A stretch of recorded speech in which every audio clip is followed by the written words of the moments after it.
Well, good evening, everyone. Good to see y'all again. It's like a good old comfortable feeling to be around this same gang and nice fire pit. And, a lot of smiles, and I think people are looking forward to this gathering that we have ever so often. And I'm glad to be part of it. Well, tonight, like we usually do, we're just going to tell stories and share company with everyone and have something nice to drink and relax. Because we have more of that story by Joe Flippo, Thomas Robinette, the Bigfoot hunter. I think some of us are looking forward to that every week. So tonight we're going to start in with Chapter 8, the Sinclair Party and the Sasquatches. When Katie and Marianne first arrived at the Sasquatch domicile, they were understandably terrified. However, after the first night, their terror gave way to their curiosity about these unknown primates. Their introduction to this situation was by no means textbook. The only individual that they knew that they could communicate with returned to the battle after depositing them at the back of the cave.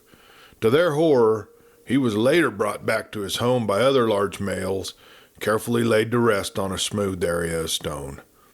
The females were wailing and crying as if they were mourning the male.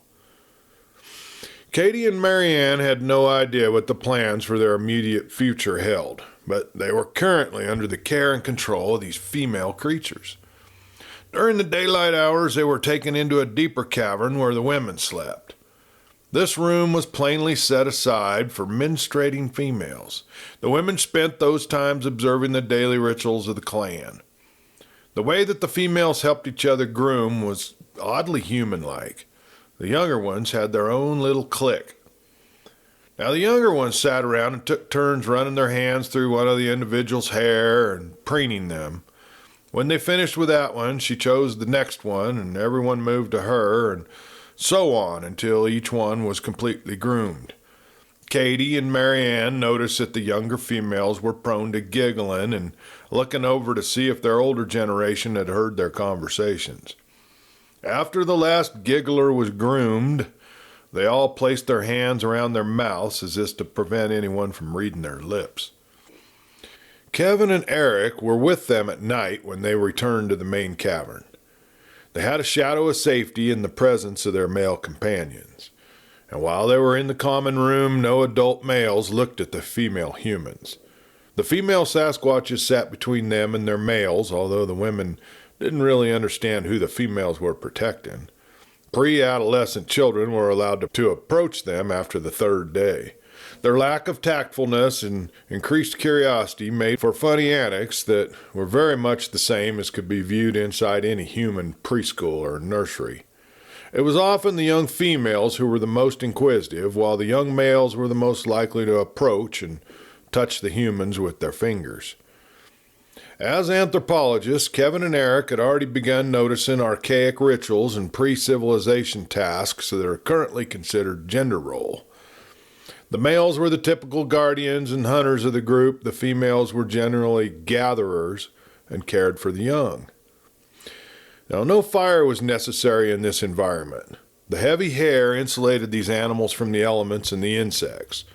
The family groups combined body heat and respiration kept the enclosure relatively comfortable. It was apparent that where these creatures had congregated for their wintertime habitations was a community-type settlement, where multiple family units lived alongside each other for mutual benefit. The anthropologists could see also the pre-civilized politics at work among the adults. Although there seemed to be no apparent social caste, it was noticed how every male jockeyed for time near Danae when he was injured. There was also an intersexual grooming ritual in the common area where males groomed females and vice versa. The family group also had a pruning ritual where the young males prune the older members. The males helped prune other males and females helped prune the other females. In this way, Eric noticed that their activity was very similar to other non-human primates like gorillas and chimpanzees. However, they were very respectful of their dead. This was apparent by the way they used moss and water to clean the hair of their fallen leader. As Danae laid on his back, his mate mourned for him. She had never seen her male in such a vulnerable state before. When Babu and Ra brought Danae into their private space, she couldn't believe that her mighty Danae was dead. Even though she listened for his spirit to drum inside his massive chest for the Eternal One, she couldn't hear more than just an occasional soft beat. Danae was gone. How was she to go on without her mate? He was her reason for living. Danae made the sunrise in her world. Only his arms had kept her warm on the coldest days as they slept inside their personal area. He was the one who planted child seeds inside of her. He was her protector and provider of meat. Now he was gone. As she sat there beside her mate, one of the Washi men approached Danae. From his motions and hand movements, he wanted to look at Danae. As he stepped aside, she had hoped that this Washi had the magic to bring back her mate. The Washi began to feel Danae's wrist, and as he did this, he put his ear to Danae's wrist. Then he moved over to listen to Danae's drum beats in his chest. After a couple of breaths, the Washi called out to the other male to join him. When the other male arrived, he listened to Danae's drum beat. Then the two Washi began chattering excitedly. One of the Washi males raised up Danae's chin and opened his mouth. As his companion held Danae's nostrils closed, his partner placed his mouth and nose inside of Danae's large mouth and blew his spirit inside of Danae. The Washi did the same action 3 times. Then his friend did something weird. He jumped up onto Danae's chest and began jumping up and down on it as if he were shaking apples from a tree. These actions were very unusual. The female was in horror. How could these two Washi play on the body of a dead elder? Were they being disrespectful, or was this how Washis mourned? As other Sasquatch people gathered around, they were similarly appalled by this unusual behavior. What kind of Washi magic was this? Were they cursing their leader? These unusual rituals were very brutal and went against everything these people had learned about caring for the honored dead. It was inconceivable that these savages would bounce up and down and play on the chest of their king. However, the old stereotypical fears held them motionless. Suddenly, Babu rushed into the room. He grabbed both Washis and lifted them off of Danae. He had seen enough. They were going to pay for their disrespectful behavior. Just as he grabbed the Washis and was about to bash them against the floor of the cave, something miraculous happened. Danae took a breath, a deep breath. His lungs completely expanded and the lungs drew in air like a huge vacuum. Babu was shocked into inactivity. Danae lived. Danae, his eldest brother, lived. He carefully sat the two Washis down in awe. The king lives. The power of these Washi medicine men must have been great if they could even reach into the road of the sky people and pull Danae back into his body, thought Babu. No other creature in their world could control death. Mourners around Danae took up an instinctive step backwards as Danae began breathing again. How did this small and bald Washi have enough power to revive the great Danae? Did these creatures use the evil magic that usually kills their kind to revive Danae? And if so, was Danae now their slave? Would Danae be angry with him for halting his journey to the sky people? And would the grandfathers waiting there reject him now? As these thoughts flowed through the family's collective mind, Danae opened his eyes. After another minute, he sat up on the smooth slab of rock and looked around him. Then he made 3 sucking sounds with his mouth, and one of the elder females brought a piece of moss soaked in water to his lips. He sucked the moss dry. He was weak, but alert. He looked around and took in the scene immediately. The Washi revived him from the darkness. This much he knew. He also knew that this Washi had given some of the spirit to him so that he could return to lead his family. Many thanks, brother, Danae's deep and gravelly voice said haltingly. Eric, was caught off guard by the words just as he was before. It was amazing that this hominid could speak English, which was a relatively modern language. The look of puzzlement was also present on the faces of the other three Washis. In the midst of all that had happened, they had almost forgotten their first contact was initiated by Dene, and that he spoke their language, even if haltingly. "You are welcome," Eric answered. "You saved us from the werewolves. I return the act with an act of my own. Now we're equals. What happens now?" "My name Dene," Dene replied. "Now you hear, we trade words." "How do you speak our words?" Kevin asked. "Dene listened to Washis coming in our land. Dene watch Washis use their hands. Learn some," Dene answered. "You have a different language, different way to speak to each other than these words, don't you?" asked Eric. "Sasquatch's mouth for food," Dene said. "Hands for words." With that, Dene made a sign for the sun rising. "Day," he explained. Then he reversed his action. "Night," he stated. Eric was intrigued. As a young child, his uncle was born with a hearing disability. In order to communicate with his uncle, he had to learn American Sign Language. He knew that American Sign Language had a beginning that involved Native American trade language. It was a universal language that all native tribesmen who traded knew. Anecdotal evidence stated that these early humans traded with Sasquatch. But is it possible that humans learned the trade language from these creatures? Now, this possibility was intriguing to him. So he took a chance and made the sign for woman and afraid. One of the older females on the side watching this conversation was shocked. She let out an involuntary squeak that sounded like a squirrel choking. "Our people no think, Washi talk," explained Dene. "Tell no fear. Sasqui no eat Washi. Gugwe eat Washi. Dene no let that. Gugwe no have language. Gugwe just point and grunt like four-leggeds. No trust Gugwe." "What is a Gugwe?" asked Kevin. "Gugwe stinky. Gugwe no washing river. Gugwe like Washi. Gugwe hate everything.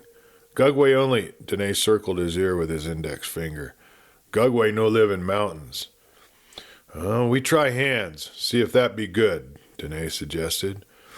Over the next hour and a half, Dene and Eric spent communicating, using both words and hand signs when the words failed. Sometimes both had to find ways of telegraphing their thoughts when neither words nor hand signs were doing the job. Now, as time went on, it became apparent that the root language of the American Sign Language was the Sasquatch trade language. Dene conveyed that his ancestors created the language of signs after the first humans became a permanent fixture on this land. It was believed that the Washi were incapable of intelligent thoughts because they had to be taught hand words, like a human may teach a puppy to understand words. Dene's grandfathers believed that the Washis only chatted like squirrels or grunted like bears. And as Eric translated Dene's communications, it seemed as if the preconceived stereotypes that humans had about Sasquatch were also mirrored in Sasquatch culture. Many of the Sasquatch had never seen a Washi before this incident, and the younger ones felt that Washis were just scary stories to get them home before the sunrise in the morning. Kevin and the women were intrigued at how human the ideologies of these creatures were. Eric took time to convey the accepted human creation story to Dene. He then went on to convey the story of evolution to Dene. But Dene laughed heartily at the fact that the Washis were not able to agree on such a simple concept as the eternal one. From an anthropological viewpoint, Kevin felt as if Dene's words were words of the original humans, passed down from across eons of time. He watched Eric as his friend translated what was conveyed as best as he could. Now, only on a few occasions could Eric not understand what Dene was trying to convey. In those times, it was interesting to see how Dene took a little extra effort to communicate to Eric, just as if Eric were a small child. This strategy wasn't meant to be demeaning to Eric, but it was used to help clarify whatever the subject of conversation was not being understood. Kevin had studied the initial contact with other indigenous cultures before coming out to search for these beings. So he had noted the difference in thinking among civilized man and civilized man, and he tried his best to prevent repeating the same mistakes by assuming that primitive cultures were less intelligent than modern cultures. As Kevin listened to the unfurling of the oral traditions of the Sasquatch people, he saw many similar stereotypical ideologies placed upon humans as humans placed upon Sasquatch. Both feared their counterparts. Both stated that trusting their counterparts was a dangerous gamble at best and a suicidal venture at worst. Dene taught them that their young lived on a traditional arboreal life until they came large enough to fend for themselves. Their young learned to climb and walk in the canopy of the trees for safety reasons. It was a tradition that reminded their individuals that their ancestors began as fearful tree dwellers before the first grandfather had led his family out of their fear and learned to access the power of the Eternal One. Now it was very important to Dene that he tell these unlearned, small, two-legged ones the importance of honoring the Eternal One. He was the one who created everything.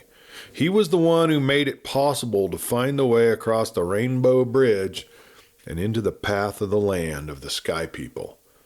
It was strict observance of the honoring of the Eternal One that made each leader of the Sasquatch people strong enough to defeat their enemies and to keep their lands. The idea that some Washies were so unaware that they even doubted the very existence of the Eternal One was both disappointing and disturbing to his very conscience. Dene began to teach these Washies that the message of the Eternal One was one of balance, peace, honor, and love. He taught the oral traditions that these beings held holy. Kevin noticed how these teachings were very similar to the teachings of some Native American human tribes across North America. At this point, Kevin asked Eric if he could ask Dene about their creation stories. Dene agreed and began to tell his story that was handed down from mouth to ear since the beginning of time before time. All of the Sasquatch clan sat at Dene's feet to listen to their sacred history as Dene enlightened the Washies. Never before had the true power of the words of the Eternal One been handed down to any two-legged ones by the Sasquatch who were entrusted with the sacred knowledge. Chapter 9, Dene's Creation Story. In the time before my first grandfathers, there was only one land. We were the children of our mother, the land. There was only one people. The people were weak. They were short. They couldn't hunt or even catch fish. All day the people stayed up in trees for safety and to gather food from them. Now the people were always afraid, so they lived high up in the trees. There were many large hunters in those days. The great bear was an ever-present danger. Great wolves ran in large packs across the land. What the people feared most was the invisible terror that came at night.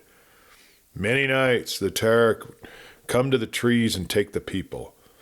Now the terror was a giant spotted cat with long teeth, sharp claws, and great speed. No one was safe from the terror.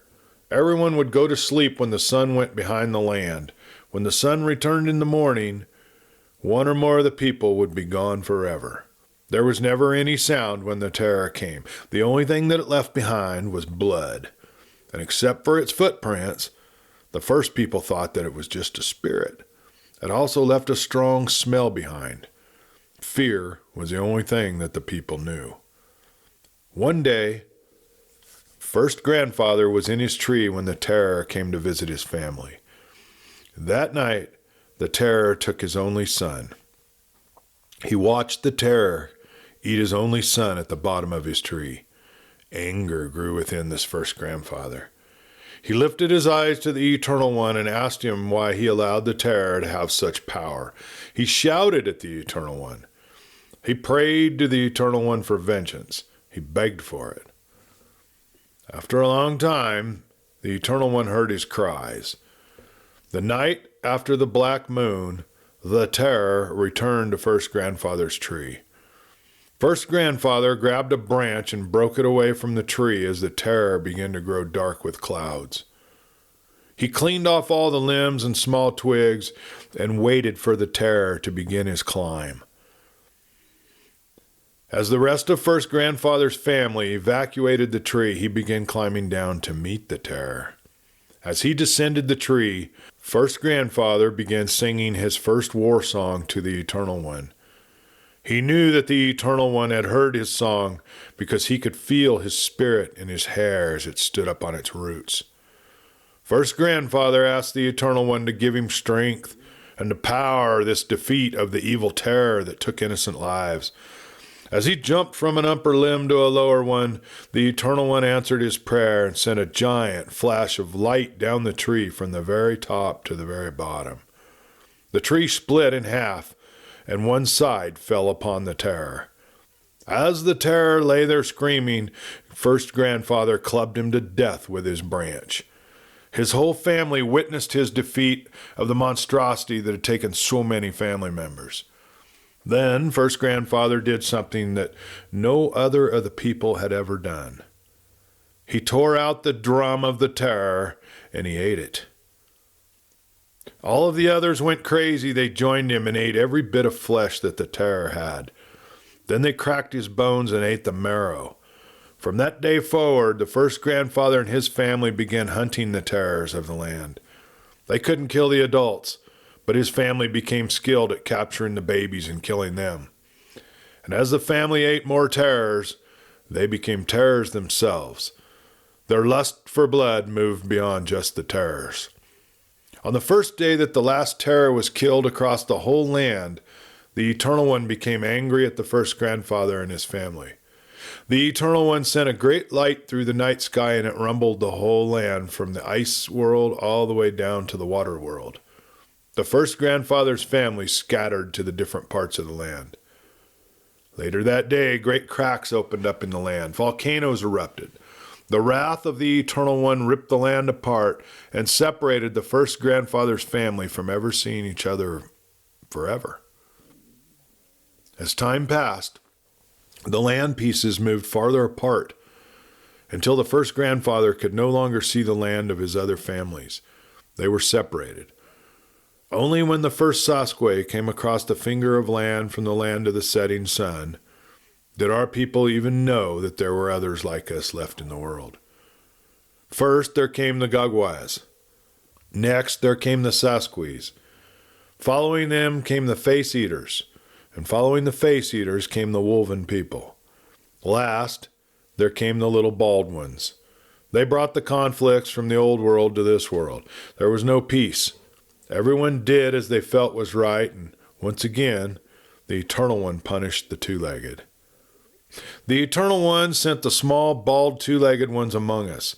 At first, our ancestors tried to live alongside them. The grandfathers taught them which plants were good for food. The grandmothers taught them which plants had spirits within them to stop hurts. Other plants had spirits to prevent the water spirit from living inside our chest, so they shared that with them as well. The elder taught the small ones how to sing to the Eternal One, but something happened. The small bald ones made the Eternal One angry. He cursed them forever. Our people could no longer live alongside them because even their breath was deadly. Any Sasquatch who walked along the trail of the bald ones would become very weak and die. Babies cared for by them didn't grow. Old ones had breathed the same air were cursed, and their spirits refused to live within them. So they went to the land of the sky people. Great sores came upon the bodies of our people who tried to continue trade with them. Even scraping them with shells from the water could not stop the evil spirits. In the time of Grandfather Aro, he tried to kill all of the small, bald, two-legged ones. But after each battle, even the strongest warriors died. Aru decided that our people should not trade with these anymore. He took the people and moved up into the highlands where no small one could come. He ordered that no Sasquatch could venture out into the sunshine because the small ones were about. Our kind adjusted to the darkness out of necessity. After our kind moved up into the highlands, we became strong again. The clear air and fresh water coming from the ice on top of the mountains cleansed our spirits. The Eternal Ones forgave the wrongs of the Old Ones, and we were happy again. Then the Sasquatch began moving south and east into the rest of the land. They also moved north and west. The finger of land connecting the two lands disappeared. We were alone again after the first Baldwins died away. Our people grew stronger with each generation until we were strong enough to even kill an adult cave bear. Eventually, each of the two-legged tribes moved apart until they stopped trading. The circle of breath moved beyond brothers until they were no longer related. Each tribe of people created their own special words. Now, in those days, there were giant, hairy, four-legged ones with great curved teeth. They moved in great numbers. Our people hunted them. Those four-leggeds were gentle, but dangerous and uncontrollable. There were also hairy four-leggeds with giant teeth on their noses. There were great four-legged ones who had the skin of the mountain four-legged ones on their shoulders. Their clan caused the ground to rumble when they ran. They lived in the mountains. There were smaller two-legged ones who ate the no-walkers and built great waters with the no-walkers after they fell to the ground. There were also the terror grandchildren here. We called them Big Tooth. Big Tooth preyed on the slow, three-clawed, two-legged ones who ate no-walkers. One day, tiny brown two-legged ones arrived on the waters riding great no-walkers. They were different from the first bald two-legged ones. They wore the skins of animals on their body, and they carried pointed limbs just like the first grandfather made to kill the terror. They could not talk like us. They chatted like squirrels and growled like bears as well. They only had hair on their heads and it grew to their waist. In the shadow, we watched these different ones. Their skin was not black as ours, but brown as mud. It was thought that the Eternal One made them from his own mud. Their hair was black like the bear. They were the first ones to bring out spirits from the trees. No one had ever seen such magic in all of our generations. These small ones could take animals that they hunted and sacrifice them to the spirits of the woods. These spirits would lick the meat and the blood and make great smells to come from the animals. These were smells that only the great light from the sky could create. Our people tried to help these brown ones as well. We taught them our trade language. They understood it very fast. They even learned to make the whistles and the pops and the growls that we used to communicate amongst ourselves. And once again, our people tried to help the small ones learn the plant and the medicine.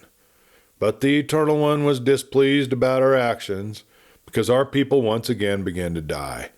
This was in the time of Grandfather Gorak. For the last time, our people went back into hiding. Our family clans spread out as far south as the wet forests and lands of the great water lizards. Many of our people still don't believe that there are great lizards that live in the water. But my father, Daw, saw one when he was a young one traveling the land. They spread as far north as the great land that takes the feeling from your feet. That is the land of the great white water bears and the fish eaters. Then came the snow-colored two-legged ones like you to this land. Our grandfathers listened from the shadows as the brown two-legged ones talked about them coming from across the great waters, the direction of the rising sun. These came in the time of my grandfather Traka. He decided not to help these two-legged ones because he feared that the Eternal One would punish our people again. Then the brown ones began getting sick and dying for helping the white ones. When Traka saw this happening, he ordered all of his people to avoid these two-legged ones that the Browns called the Washis. It was from the brown ones that we learned the powerful magic that the Washis possessed. They had thunder limbs that killed all things with the power of cloud and rumbling and light. Washis only had to point their thunder limbs at anything living and it would die, even from quite a ways away. The Washis were said to be an evil because they came to the land and destroyed the wilderness and tore up the ground and broke up the rocks. Washis dug holes and took our mother's blood and left the empty holes for all to fill into and die. They tried to kill our mother. Sasquatch never allowed the Washis into the people's homes. Washis were forbidden to trade. As Eric did his best to translate the creation story for the others, he had to stop from time to time to think of the best words to use to make the communication understandable. When Danae saw that Eric was having difficulty with some of his words, he would stop until Eric waved him to continue on with his words. As those around him watched in amazement how easily these washies seemed to understand what was being said, Katie noticed that some of the Sasquatch seemed unhappy that Danae was communicating with the humans. "Ask Danae why he broke his ways to warn us of danger, please, Eric," Katie inquired. Danae understood the question and replied, "I, king of the people, it's my time to follow Da and protect innocents in my land. Washies and Sasquatch all innocent. Face-eaters eat all. Face-eaters no good hunters." "What are face-eaters?" asked Marianne. Danae looked at Marianne. She'd been quiet and he didn't recognize her voice. After looking at her for a short period of time, he responded, "Face-eaters are very big two-legged. One face-eater is big as Danae and brothers. Face-eaters eat everything, even each other when one dies. Face-eaters attack your village, bring wolf hunters." "Oh, what happened to the face-eaters that were here?" asked Katie. "No worry. Danae killed all that come," answered Danae. "But if the face-eaters eat each other," asked Marianne, "then will others not come to get their bodies to eat them?"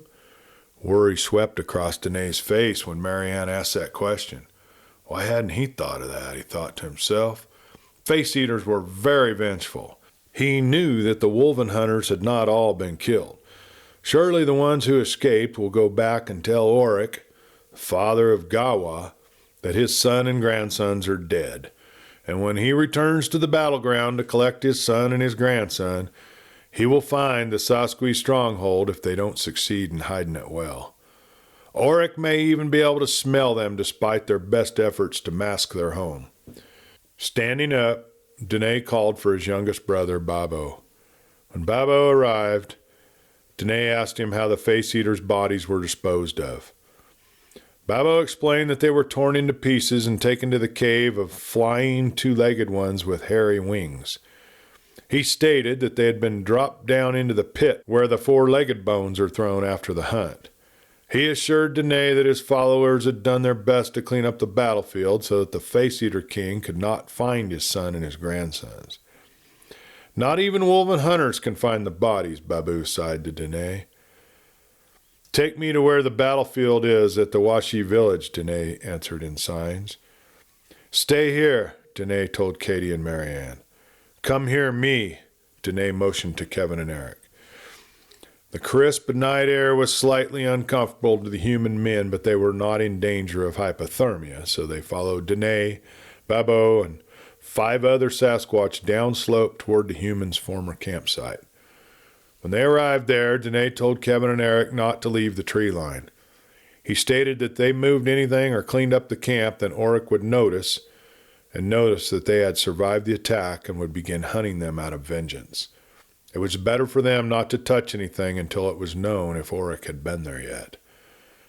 As the other 6 Sasquatch warriors spread out to search for any evidence that there had been a return party of any wolven hunters at the camp, they heard a lone howl coming from deep in the mountains. The sound was eerily similar to a gray wolf howl, but Danae knew that the gray wolves didn't venture as high up in the mountains as that howl had come down from. This was a declaration of war, thought Danae. These wolf hunters knew the penalty for breaking the pact agreed on by Gawa and Daw. However, since both Daw and Gawa were dead, if it was necessary to assert his dominance upon these hunters, Danae knew that they would remember him from the last battle and have fear inside their hearts of him. Daw had taught him to be a fierce warrior from the time he dropped down out of the trees. Daw had continuously reinforced the fact that one day Danae would have to assert his will on others in order to keep the peace. These lessons were learned through blood and dirt. There were times in his past where Danae thought that Daw hated him. Danae felt that a loving father could never treat his eldest son with such aggression and cruelty. However, since Daw's death, Danae had come to realize that Daw had done his best to train him how to battle every threat that came before him so that he could succeed in leading his family after Daw's days were numbered. The perceived cruelty had conditioned Danae to accept each of these obstacles with the confidence of certainty that he would find the right way to solve each problem as long as he honored the Eternal One in his life. Looking around, Danae noticed that his warriors had also heard the howl for what it was. But the Washi hadn't picked up the significance of the howl. Although all of his warriors were strong and agile, there were only 7 Sasquatch present, and Danae knew by the worried and determined frowns on each face that they were both willing to fight to protect these Washis. But at the same time, they knew another battle like the last one would be a suicide mission. These warriors were good and honest beings, Danae thought as he watched Babu move within arm's reach of the 2 men. The hunters hadn't returned yet, but they were on their way. It was time to return to the stronghold and make preparations. Now, not long after the first howl, there were several answering howls coming from different distances and directions. When Danae heard these howls inside his domain, he bellowed out an ear-piercing roar that shook the ground. He wanted the hunters to know that he was aware of their presence in his territory and that they were in mortal danger. As soon as Danae finished his roar, each of his subordinate males roared according to their social rank in the family clan. The noise was a warning to the hunters as well as an alert to their stronghold. Those males back there would be busy setting up defenses and placing large boulders near the cliff edge to push down on their enemies. Others would be taking the weaker ones deeper into the mountain. After the territorial roars were lifted by the Sasquatches at the Sinclair camp, answering roars were heard from all over the valley. Every mature male in the family community roared their support back to Danae. As the roars were heard, Kevin and Eric took note of the fact that no other howls were heard. Eric asked Danae if the roars were meant to scare off the wolves. Danae answered that the wolves that howled were not regular 4-leggeds, but were a scouting party of wolf hunters sent out by the Face Eaters to find the body of Gawa and his sons. These scouts would only be an advance party leading the main group of hunters back into his domain. Those hunters would come back to their stronghold for vengeance. They would try to collect blood as payment for the blood lost by their leaders and his son. Danae feared that the oldest Face Eater, Auric, would come down from his mountain throne and try to destroy all of his people. Daw had warned him of the importance of keeping the peace treaty only days before his shell was found without his spirit on the path leading to his precipice where he observed the Sasqui lands. It was thought by Daw that once his reign was over, war would brew and spew over into their land until the Face Eaters learned of Danae's strength. Well, folks, there's another little bit of that interesting story, and it looks like there's a fight a-coming. So next time we get together, we'll be talking about that. And until then, y'all, enjoy your family time, and the beginning of summer's a-coming, and be good to everyone you come across. Well, until next time, this is Clay Steele. Good night.